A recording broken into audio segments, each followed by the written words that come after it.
Nothing is ever good enough.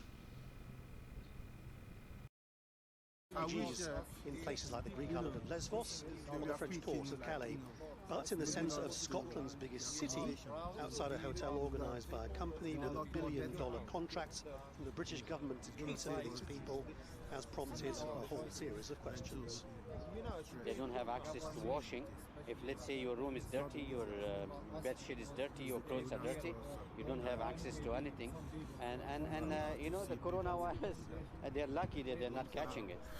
They throw away the food they're given. Often the chicken is raw, or they say it's otherwise inedible. The plastic containers are a coronavirus risk, and these men are forced into a position. A day feels like a week here. We have things going to be social parcel. 24-year-old Salah is on hunger strike with other asylum seekers at his hotel in Reading. Here where I spent my last 3 months.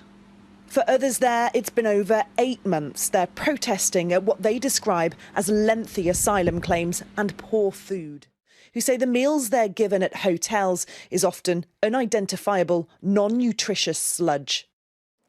We're talking about the most vulnerable people in our society. They've escaped all kinds of horrific traumas I wouldn't even want to tell you about. And then get here and have some hope that finally, in getting to a safe country, that the asylum that we're said to be offering is genuine and that we are going to take care of people. But actually what we've got is a hostile environment. Salah, however, says they're not being listened to and vows to continue the hunger strike, fighting, he says, for the forgotten. Adele Robinson, Sky News. These people who came into our country illegally are afforded 24/7 media coverage when it comes to making a complaint, whether that be the accommodation, the food, the Wi-Fi, the aircon, the daily allowance, how long it's taking their claim for asylum to be processed, etc. It's truly hideous. Plenty of white social justice warriors on hand to also push their plight. These are the same people alongside the media who love to conflate the wording refugees and asylum seekers. You will see this in most headlines, and most people are protesting. They will not reference the fact that they are asylum seekers / illegal immigrants. They will always reference refugees. It seems that the media just cannot get enough of these types of stories. There's no pushback and there's never ever any negativity about these people being in the country.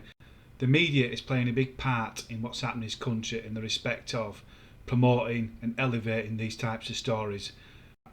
Some of the UK's most vulnerable people are homeless people who only become headline news after they sadly die living on the streets.